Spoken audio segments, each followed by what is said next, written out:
Welcome back to The Explainer. If you're a focused learner trying to master the art of really clear, compelling communication, you are in exactly the right place today. We're going to be building a rock-solid foundation in expository writing. So I want you to think of this explainer as your master blueprint. By the end of this, you're going to be an expository architect, totally equipped with a rhetorical toolkit to construct absolutely unshakable arguments and analyses. Let's be real for a second. Have you ever just sat there staring at a blank page, completely overwhelmed by a chaotic mess of thoughts, wondering how on earth you're going to organize them all? Look, we have all been there. That dread of the blank page is basically a universal experience. But don't worry, because the visual tools and frameworks we're going to explore today are your ultimate blueprint to overcome that. We're going to turn that chaos into absolute clarity. Okay, let's dive into this. We're going to map out our journeys starting from the general expository process, and then we'll jump right into 4 distinct rhetorical tools: classification, comparative analyses, process analysis, and illustration. And finally, we'll wrap the whole thing up with ethical foundations. Part 1. The expository process, building that foundation. Before we can start building specific types of essays or reports, we really have to lay down the macro-level groundwork first. There are 5 fundamental steps here. Step 1 is pre-writing. That's your brainstorming and mapping. Step 2 is drafting, where you give those ideas some structure. And hey, don't worry about perfection here. Step 3 is revising and editing for clarity. Step 4 is proofreading to fine-tune the grammar. And finally, step 5 is peer review to get that valuable feedback. Let me tell you, following this systematic approach doesn't just make your writing better, it literally saves your time and your sanity. And look, these steps aren't just, polite suggestions. They are universally recognized requirements. Take a look at this actual university syllabus. It explicitly mandates integrating pre-writing, drafting, editing, and proofreading as core learning objectives. So yeah, this really is the gold standard for putting together a well-structured essay. All right, moving on to our first tool, Section 2, Mastering Classification, or Sorting the Chaos. Classification is a lifesaver when you're facing a massive number of items and you just need to group them logically. Think about a business report, segmenting customers, or marketing content, organizing different product types. The absolute core of this is your organizing principle. That is the single, consistent criterion you use to put things into mutually exclusive categories. The critical thing to remember here, you cannot mix your criteria. For example, if you try classifying students by their study habits and their personality types at the exact same time, it's just a recipe for disaster. Your groups will overlap and the whole analysis falls apart. Now get this. What's truly surprising is the data behind this. Based on an analysis of over 500 student papers, a staggering 67% of classification problems actually come from weak organizing principles or overlapping categories.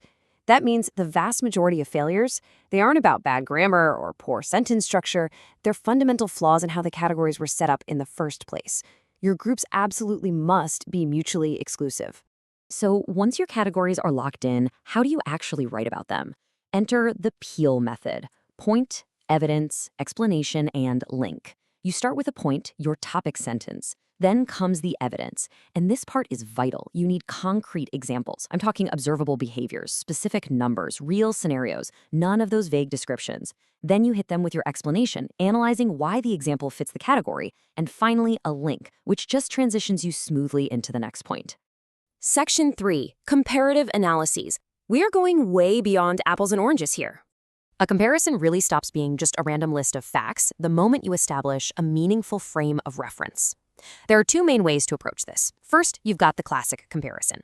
This is where you weight subject A and subject B equally to dig up crucial differences or maybe some surprising commonalities. But then there is the lens or keyhole comparison. This is where it gets really interesting. Here you weight subject A a bit less and you actually use it as a framework, literally like putting on a pair of glasses to view and understand subject B. It's a fantastic analytical tool that can completely change how you see your main subject. Once you've chosen your comparison style, you need a blueprint to organize it. You've got 2 great options here. The text-by-text scheme means you discuss all of subject A and then you discuss all of subject B. This works beautifully for those lens comparisons. On the flip side, the point-by-point scheme alternates a specific point about A with a comparable point about B. This is perfect for highlighting a direct conflict or a debate. But, quick warning here, point by point can totally feel like a dizzying ping pong match for your reader if you don't carefully group those related points together.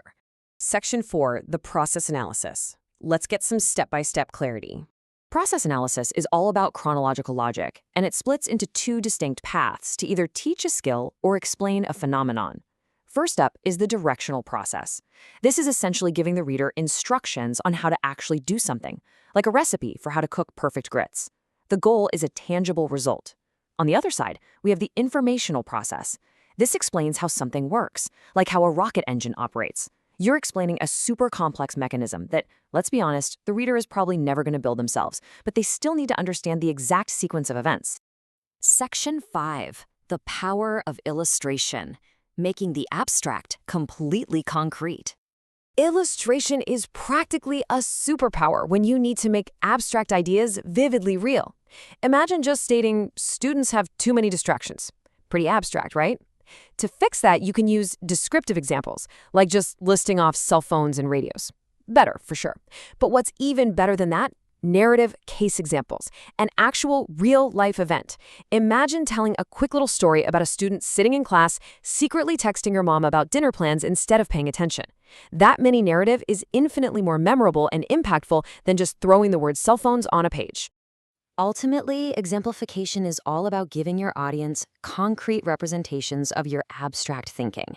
It directly answers those demanding questions screaming in the back of every reader's mind. Can you be more specific? Or show me what you mean. If your writing is packed with concrete examples, your argument is going to stand strong. And finally, Section 6, Ethical Foundations, Building with Integrity. Okay, so we've gathered all our tools, but before we finish, we have to talk about the structural integrity of this house we're building. Upholding ethical practices to maintain originality is absolutely paramount. We're talking about ensuring original writing, using proper citations, accurately integrating your quotes, and of course, avoiding plagiarism completely. It really doesn't matter which rhetorical mode you're using, classifying data, comparing theories, analyzing a process. Relying on credible sources and citing them correctly is the non-negotiable foundation of all expository writing. Without that integrity, the whole structure just collapses. So here's what I want to leave you with today. A bit of a provocative question.